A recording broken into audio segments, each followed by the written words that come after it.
السلام عليكم ورحمة الله. الحمد لله. اللهم صل على محمد وعلى آل محمد وبارك على محمد وعلى آل محمد إنك حميد مجيد. أوصيكم بتقوى الله. عن أبي هريرة رضي الله عنه عن النبي صلى الله عليه وسلم قال: اجتنبوا السبع الموبقات. قالوا يا رسول الله وما هن؟ قال: الشرك بالله والسحر وقتل النفس التي حرم الله إلا بالحق وأكل الربا وأكل مال اليتيم والتولي يوم الزحف وقذف المحسنات المؤمنات الغافلات. അൽ-ബുഖാരി. ഖുർആൻ ഹദീസ് ലേണിംഗ് സ്കൂളിലെ പ്രിയപ്പെട്ടതാക്കളെ, ഈ ആഴ്ചയിലെ ഹദീസ് ക്ലാസ്സിൽ നമുക്ക് പഠിക്കുവാനുള്ളത് വളരെ വിഖ്യാതമായ, ഒരുപക്ഷെ നമുക്കെല്ലാം സുപരിചിതമായ 7 കൊടിയ പാപങ്ങളെ പരിചയപ്പെടുത്തുന്ന ബുഖാരി അദ്ദേഹത്തിൻ്റെ സ്വഹീഹിൽ 6857 നമ്പറായി ഹദീസ് ഉദ്ധരിച്ച നബി സല്ലല്ലാഹു അലൈഹി വസല്ലമയുടെ അതിവിഖ്യാതമായൊരു വചനമാണ്. അബൂ ഹുറൈറ റളിയല്ലാഹു അൻഹു ആണ് നബി സല്ലല്ലാഹു അലൈഹി വസല്ലമയിൽ നിന്നും ഈ ഹദീസ് ഉദ്ധരിക്കുന്നത്. അൻ അബീ ഹുറൈറ റളിയല്ലാഹു അൻഹു അനിൻ നബി സല്ലല്ലാഹു അലൈഹി വസല്ലം, നബി സല്ലല്ലാഹു അലൈഹി വസല്ലമയെ തൊട്ട് അബൂ ഹുറൈറ റളിയല്ലാഹു അൻഹു ഉദ്ധരിക്കുന്നു. അദ്ദേഹം പറഞ്ഞു: ഖാല റസൂലുള്ളാഹി സ്വല്ലല്ലാഹു അലൈഹി വസല്ലം ഇജ്തനിബുസ് സബ്അൽ മൂബിഖാത്ത്. 7 നാശകരങ്ങളായ വൻ പാപങ്ങളെ നിങ്ങൾ ഒഴിവാക്കുക, വർജിക്കുക. ഇജ്തനിബുസ് സബ്അൽ മൂബിഖാത്ത്. ഖാലു, സ്വഹാബത്ത് ചോദിച്ചു: യാ റസൂലല്ലാഹ് മാഹുന്ന, ഏതാണ് ആ 7 നാശകരങ്ങളായ മഹാപാപങ്ങൾ? മാഹുന്ന. ഖാല സല്ലല്ലാഹു അലൈഹി വസല്ലം, അപ്പോൾ നബി സല്ലല്ലാഹു അലൈഹി വസല്ലം പറഞ്ഞു: 1 അശ്ശിർക്കു ബില്ലാഹ്, അള്ളാഹുവിൽ പങ്കു ചേർക്കലാണ്. ഇന്ന ശിർക ലളുൽമുൻ അളീം, ഏറ്റവും കൊടിയ പാപം എന്ന് പറയുന്നത് ഷിർക്കാണ്. അള്ളാഹുവിൽ പങ്കു ചേർക്കുന്നതിനാണ് ഷിർക്ക് എന്ന് പറയുക. അള്ളാഹുവിൽ പങ്കു ചേർക്കലാണ് ഏറ്റവും വലിയ പാപം. 1ാമത്തെ പാപം അള്ളാഹുവിൽ പങ്കു ചേർക്കലാണ്. പിന്നെ വസ്സിഹർ, തുടർന്ന് 2ാമത് റസൂലുള്ളാഹി സ്വല്ലല്ലാഹു അലൈഹി വസല്ലം മാരണമാണ്.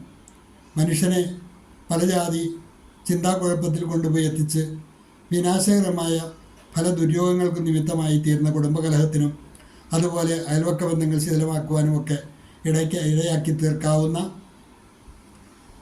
ആഭിജാത്യം, മാരണങ്ങൾ പണ്ടുകാലം മുതലേ അത് സമൂഹത്തിൽ വല്ലാതെ ദുസ്വാധീനം ചെലുത്തിയിരുന്ന ഒരു ദുർഗുണമാണ്. സമൂഹത്തെ അത് വല്ലാതെ അബദ്ധസഞ്ചാരത്തിലേക്ക് നയിച്ചിട്ടുണ്ട്. അങ്ങനെയുള്ള മാരണമാണ് 2ാമത്തെ കൊടിയ പാപം എന്ന് അള്ളാഹുവിൻ്റെ റസൂൽ പരിചയപ്പെടുത്തിയിട്ടുണ്ടായി. സിഹർ, മാരണം ചെയ്യൽ. 3ാമത് പറഞ്ഞ കാര്യം വഖത്തുൽ നഫ്സില്ലത്തി ഹറമല്ലാഹു ഇല്ലാ ബിൽഹഖ്, അനർഹമായിട്ട് ഏതെങ്കിലും ഒരു ആത്മാവിനെ എന്ത് ചെയ്യുക? വധിക്കുക. ഏതെങ്കിലും മനുഷ്യനെ യാതൊരു അർഹതയുമില്ലാതെ കൊന്നുകളയുന്ന സ്വഭാവം ഇന്ന് വ്യാപകമായി, കൊല വ്യാപകമായിക്കൊണ്ടിരിക്കുന്ന, അല്ലേ? പേപ്പട്ടിയെ തല്ലിക്കൊല്ലുന്നതിനേക്കാൾ ലാഘവത്തോടെ മനുഷ്യരെ തല്ലിക്കൊള്ളുന്ന ഒരു കാലഘട്ടത്തിലാണ് നമ്മൾ ജീവിക്കുന്നത്. കൊലയാണ് 3ാമതായി എണ്ണി പറഞ്ഞ ഏറ്റവും വലിയ പാപം. മനുഷ്യർക്ക് മനുഷ്യരെ കൊല്ലുവാൻ അവകാശമില്ല. അർഹതയുടെ മാനദണ്ഡത്തിൻ്റെ അടിസ്ഥാനത്തിൽ നീതിപീഠങ്ങൾക്ക് വധശിക്ഷ വിധിക്കാവുന്നതും നടപ്പാക്കാവുന്നതുമാണ് എന്നല്ലാതെ വ്യക്തികളെ കൊല്ലുന്ന ആ സ്വഭാവം ഒരിക്കലും ഉണ്ടാകാൻ പാടില്ല. അതാണ് അനർഹമായിട്ടുള്ള കൊലപാതകങ്ങൾ. പിന്നീട് പറഞ്ഞത്, അള്ളാഹുവിൻ്റെ റസൂൽ പിന്നീട് പറഞ്ഞത് വഅക്കലു റിബ, പലിശ ഭക്ഷിക്കുക. ജീവിതോപാധി പലിശയായി സ്വീകരിക്കുകയും പലിശ കൊണ്ട് ജീവിക്കുകയും പലിശ തിന്നുകയും പലിശ തീറ്റിക്കുകയും ഒക്കെ ചെയ്യുന്ന ആ സ്വഭാവം കൊടിയ പാപമാണ് എന്ന് ഈ ഹദീസിൽ കൂടി പരിചയപ്പെടുത്തുന്നു. 5ാമത് പറഞ്ഞത് അക്കലു മാലിൽ യതീം, അനാഥയുടെ സ്വത്ത് അനർഹമായി അത് ഭക്ഷിക്കുന്നതാണ് ഏറ്റവും വലിയ പാപം. അവർ അനാഥരാണ്, കുട്ടികളാണ്.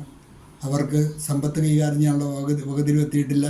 അതിൻ്റെ ഉത്തരവാദിത്വം ഏൽപ്പിക്കപ്പെട്ടവർ ആ ഗ്യാപ്പ് ഉപയോഗിച്ച് അവരെ ചൂഷണം ചെയ്ത് അനാഥയുടെ തട്ടിയെടുക്കുകയോ അത് ഭക്ഷിക്കുകയോ ഒക്കെ ചെയ്യുക, അത് കൊടിയ അപരാധമാണ്. അതുകൊണ്ട് അനാഥയുടെ സ്വത്ത് ഭക്ഷിക്കുക എന്നുള്ളത് വലിയ പാപമാണ് എന്ന് ഈ ഹദീസ് പരിചയപ്പെടുത്തുന്നു. ആറാമതായി പറഞ്ഞ കാര്യം വത്തവല്ലി യൗമ സഹഫ്, ശത്രു സൈന്യവുമായി ഏറ്റുമുട്ടുന്ന യുദ്ധമുഖത്ത് നിന്നും കൂടെയുള്ളവരെ വഞ്ചിച്ചുകൊണ്ട് പിന്തിരിഞ്ഞു പോവുക, യുദ്ധമുഖത്ത് നിന്ന് പിന്തിരിഞ്ഞു പോവുക. അതായത് യുദ്ധം അനിവാര്യമായി വരുന്ന ഘട്ടത്തിൽ ശത്രുക്കളുമായി യുദ്ധം ചെയ്യേണ്ട രംഗത്ത് സധൈര്യം മുന്നോട്ട് പോകേണ്ടതിന് പകരം അതിൽ നിന്ന് പേടിച്ചോടി പിന്തിരിഞ്ഞു പോകുക എന്നുള്ളത് വലിയ പാപമാണ്, രാജ്യദ്രോഹമാണ്, ഒരിക്കലും ചെയ്യാൻ പാടില്ലാത്ത കുറ്റമാണ്. അത് മഹാപാപമായി ഈ ഹദീസ് പരിചയപ്പെടുത്തുന്നു. പിന്നെയോ വഖദ്ഫുൽ മുഹ്സനാത്തിൽ മുഅ്മിനാത്തിൽ ഗാഫിലാത്ത്, വിശ്വാസികളും ചാരിത്രവതികളുമായ സ്ത്രീകളെക്കുറിച്ച് അപവാദം പറഞ്ഞുണ്ടാക്കുക. വെറുതെ ആവശ്യമില്ലാതെ ഊഹാഭോഗങ്ങൾ പറഞ്ഞ് മനുഷ്യരുടെ അഭിമാനത്തെ വ്രണപ്പെടുത്തുകയും അപവാദം പറഞ്ഞുണ്ടാക്കുകയും ചാരിത്ര വിശുദ്ധിയെക്കുറിച്ച് അതിനെ സംശയിക്കുകയും ചോദ്യം ചെയ്യുകയും അത് പ്രചരിപ്പിക്കുകയും ഒക്കെ ചെയ്യുന്ന സ്വഭാവം, ഈ 7 സ്വഭാവങ്ങൾ ഒരു സത്യവിശ്വാസിയിൽ ഉണ്ടാകാൻ പാടില്ല. അത് മഹാപാപങ്ങളാണ്, മഹാപരാധങ്ങളാണ്. സബഉൽ മുബിഖാത്ത്, 7 മഹാപാപങ്ങൾ എന്നാണ് അറിയപ്പെടുന്നത്. പ്രത്യേകം ഖാസ്സായ തൗബ കൊണ്ടല്ലാതെ ഇത് പൊറുക്കപ്പെടുകയില്ല. അള്ളാഹുവിൽ പങ്കുചേർക്കൽ, അതുപോലെ തന്നെ മാരണം ചെയ്യൽ, അള്ളാഹു നിഷിദ്ധമാക്കിയ ആത്മാക്കളെ അന്യായമായി കൊല ചെയ്യൽ, പലിശ ഭക്ഷിക്കൽ, അനാഥയുടെ ധനം തിന്നൽ, യുദ്ധത്തിൽ സൈന്യമുഖത്ത് നിന്നും പിന്തിരിഞ്ഞു പോരൽ, അതുപോലെ വിശ്വാസികളും ചാരിത്രവതികളുമായ സ്ത്രീകളെക്കുറിച്ച് അപവാദം പറഞ്ഞുണ്ടാക്കൽ. ഈ 7 മഹാപരാധങ്ങൾ നമ്മുടെ ജീവിതത്തിൽ സംഭവിക്കാതെ പ്രത്യേകം സൂക്ഷിക്കേണ്ടതാണ്. കൊടിയ പാപങ്ങളാണ്. അള്ളാഹു നമ്മെ കാത്തുരക്ഷിക്കുമാറാകട്ടെ. ഈ ഹദീസ് വളരെ വിഖ്യാതമാണ്. അതുകൊണ്ട് തന്നെ ഈ 7 പാപങ്ങൾ ഒരുപക്ഷെ ഹദീസ് ലഫ്ലായിട്ട് കാണാതെ പഠിച്ചില്ലെങ്കിലും 7 ഏതൊക്കെയാണ് സബഉൽ മുബിഖാത്ത് എന്ന് ചോദിച്ചാൽ അത് ക്രമപ്രകാരം പറയുവാനുള്ള ഒരു വിജ്ഞാനമെങ്കിലും നമുക്കുണ്ടാകണം. അതുകൊണ്ട് ഗൗരവപൂർവ്വം പഠിക്കുക. അള്ളാഹു അനുഗ്രഹിക്കുമാറാകട്ടെ. വാഖിറു ദഅ്വാനാ അനിൽ ഹംദുലില്ലാഹി റബ്ബിൽ ആലമീൻ. അസ്സലാമു അലൈക്കും വറഹ്മത്തുള്ളാഹി.